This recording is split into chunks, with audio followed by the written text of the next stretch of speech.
Absolutely. I can remember sitting in a jacuzzi at my local gym when somebody said, the BBC are on the phone to you. Apparently, City have just signed Robinho and there's a new owner and all this business. I'm thinking, what's going on? Well, the man who knew what was going on and was at the centre of all this was the man who joins us now, Mr. Garry Cook, who was CEO and dream maker, was at the centre of all this. Gary, a lot of City fans have said to me straight away, pass on our love to him, because Garry Cook is loved by us City fans. So that's the first thing that I want to do. You were at the centre of this. Just talk us through it, if you would, because you were there when Shinawatra came in, you were there when the Sheikh came in, and just tell us about the part you played. Well, first of all, good evening. Good evening. Ian, how are you? Paul, Very well. How are you, my friend? I'm great, Gary. Good to speak to you, buddy. Yeah, you too, mate. And just incidentally, Ian, my name's on the Vincent Company paperwork. Can I still qualify for the draw? And number two, the very first person I met on my very first day at Carrington was the very guest on your show, Paul Dickov, who was in the gym. He might not have been signed by the club, but he was using our equipment at the time. So it's great to sort of relive some of the memories way back when I had joined in 2008. And I think it was clear to see that we'd gone through episodes and episodes of uncertainty.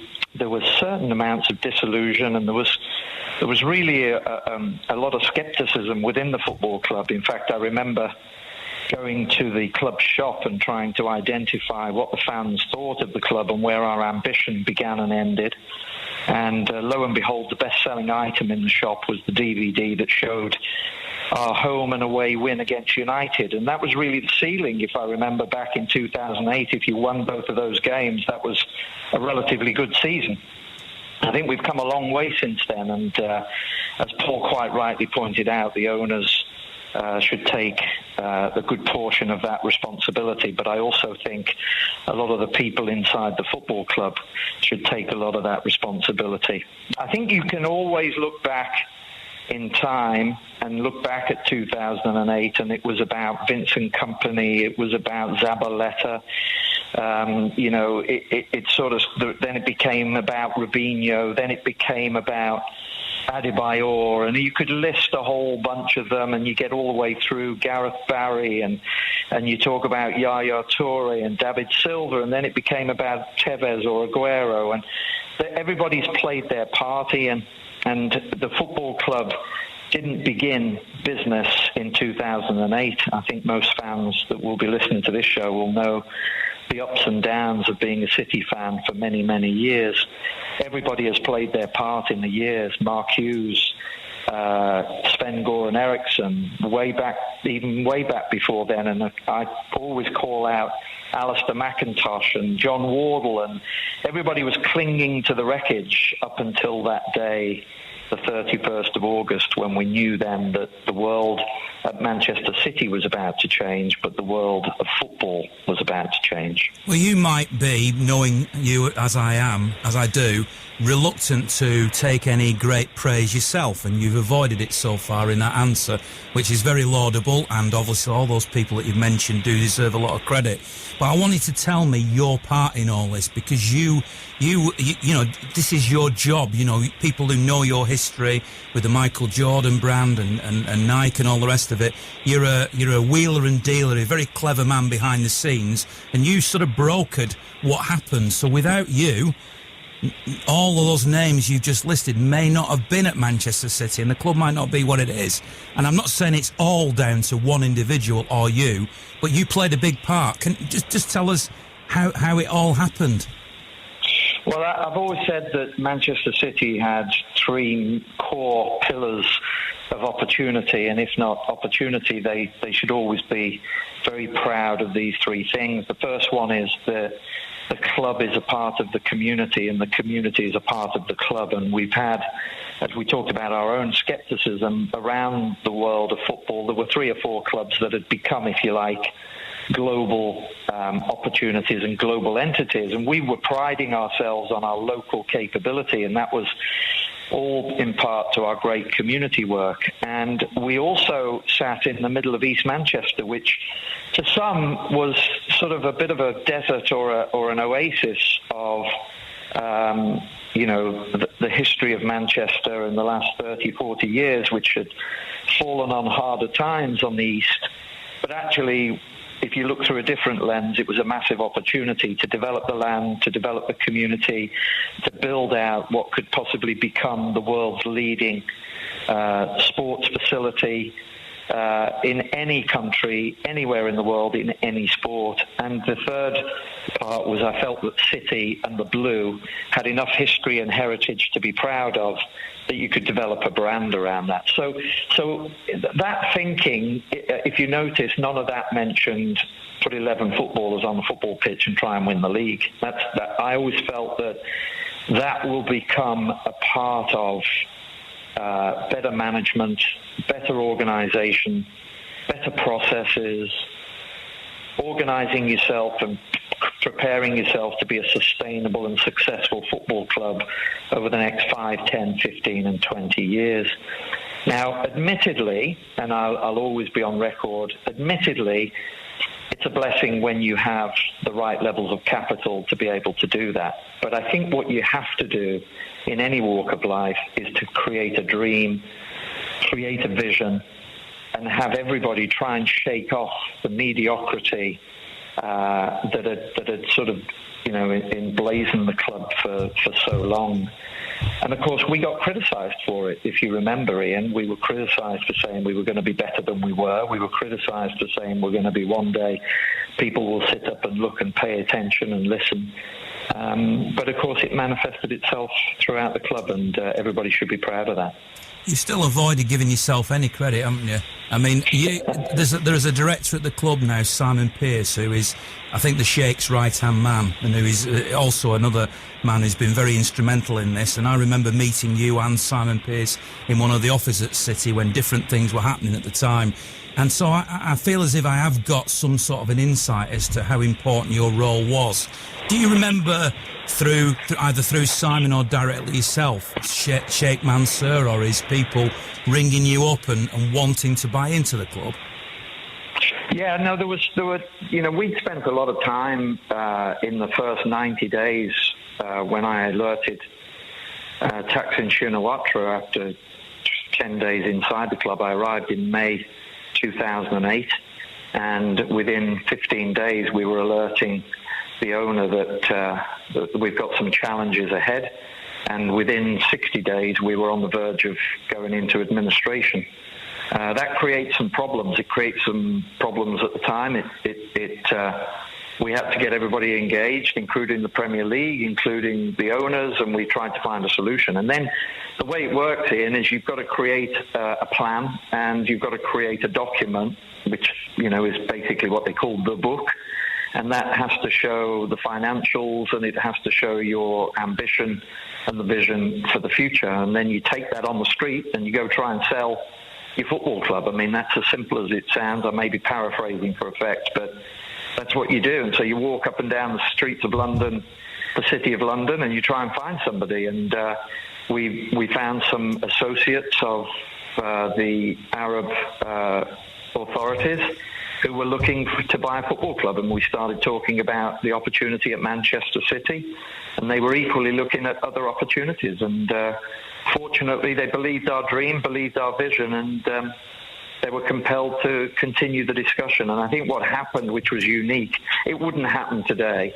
There was a one-page document, which is a memorandum of understanding, and within a week, they had decided that they wanted to buy Manchester City, and there was a loan given to us to buy a marquee player on the last day, or we were given 2 days to find a marquee player. Paul Dickov wasn't available at the time. And so we had to go into the market. Anywhere in the world we could find a player. So did you have to persuade the Arab owners, the Sheikh and Abu Dhabi, to come in? Did they come to you? Was there persuasion in that? No, I wouldn't say it was any one person, Ian. It was a number of people that were trying to convince, investors into the football club, and it was a compendium of opportunities. If you remember, back then there was a little bit of a false start. There was a guy by the name of Suleiman Al-Fahim, who was sort of the spokesperson and caused Vicky Kloss, who everybody has the greatest respect for, it caused her nearly to have heart palpitations when we started declaring we were going to take over the world, and that wasn't really the best way to do it either. So we had lots of conversations. It wasn't a single phone call. It wasn't a single meeting. It was a plethora of conversations. But at the end of the day, it's all done through the lawyers, and the lawyers are instructed to engage once you get a promise to move forward. And from that, we never look back. You must be very proud of the part you have played and the outcome of the deal that you did and where City are today, and your involvement in all that. Yeah, well, of course I am, because it sits on my resume that I was once the CEO of Manchester City, one of the greatest football clubs in the world, and that you can't take away from people because it's there. But it was, as I always say, it was never me. What my strength, if you like, there was putting a great group of people together. We had some already there. Everybody had worked hard, clinging to the wreckage for a long time. They were passionate, they were committed. And so on a personal level, it took an awful lot out of everybody. On a professional level, I think everybody can look back over those initial years and be very proud that we feel that we perhaps built the foundations of the dream for the future, and many of the things that we said we would create and build have been built. Many of the things that we said we would do and could do have been done. But I always think that Manchester City is not a finished article, nor was it. It started way back in the late 1800s, and it's going to continue on, and CEOs will come and they'll leave, and managers will come and leave, and employees will do the same, and more so the players, but the fans are the ones that remain the same. And so my job at that time was to be the guardian of the club and to point us in the right direction. I think that's what everybody should do when they're leading a business, and I'm proud to say I was pointing everybody in the right direction, and fortunately we got it right. Garry, it's Dickie here. You've been very humble, mate, because I know from a personal point of view the amount of work that you put into that club, and I do think you should be very proud of it, mate. The other thing, I also remember that day in 2008 when we sat for it seemed like hours just chatting about football. Did you or the owners at the point, could you have envisaged the success that they've had in 10 years? The 3 Premier League titles in the last 7 years, the competing at the top end of the Champions League, the FA Cups, League Cups, and the players that get in, the style of football they're playing. 10 years ago, I know the dream was there, but do you think it's went beyond that now, or is that what the owners would have expected at that time? No, I think that's a great question, Paul. I think with hindsight, as you well know in football, everybody's fantastic, aren't they, on the Monday after the game? And it's the same 10 years later, and everybody thinks, well, you didn't get Kako, or you didn't get this, or you signed Adebayor, or whoever it might have been, and everybody sort of has their own opinion. It's a very subjective sector or industry, and the truth of it is you deal with what you've got at the time to get done as quickly as you can, what you can, in order to try and achieve your ambition, right? So yes, we always wanted to win the Champions League. Yes, we always wanted to win the FA Cup. And yes, we wanted to win the league. But there is no time and there's certainly no script. And so you have to write that script. And we wrote it the best way that we could with what we had. There were players that didn't want to join Manchester City at the time. There were managers who didn't want to join Manchester City at the time. So everybody did what they could with what they had. And would you like to accelerate it? Yes, but has it taken clubs a lot longer? Yes. And in some cases, Paul, as you well know, some clubs have tried it and never achieved it. So I think what we did was remarkable in the space of time, and I think Cheeky is already on record as saying some clubs have 60, 70 years to do what we did. We signed 20 players in 3 years, 6 windows. That's an awful lot of players, and a lot of people to put into a new group. So we went as quick as we could. We did the best that we could. I think they're achieving way beyond perhaps our expectations. Paul and I both know what a big part you played. You've undersold yourself tonight, but I wouldn't expect anything else from you, Garry, because of the type of guy you are. But thank you. And I know I speak for a lot of City fans who do realise the part you've played, and see Ian Penny, for example, applauding and nodding along as we're saying this. Thanks very much for what you did, Garry, and you should be very proud of what you've achieved for our club. Thank you. Great to speak to you, buddy. Thanks, mate, and give my love to all the Blues out there. Thanks a lot.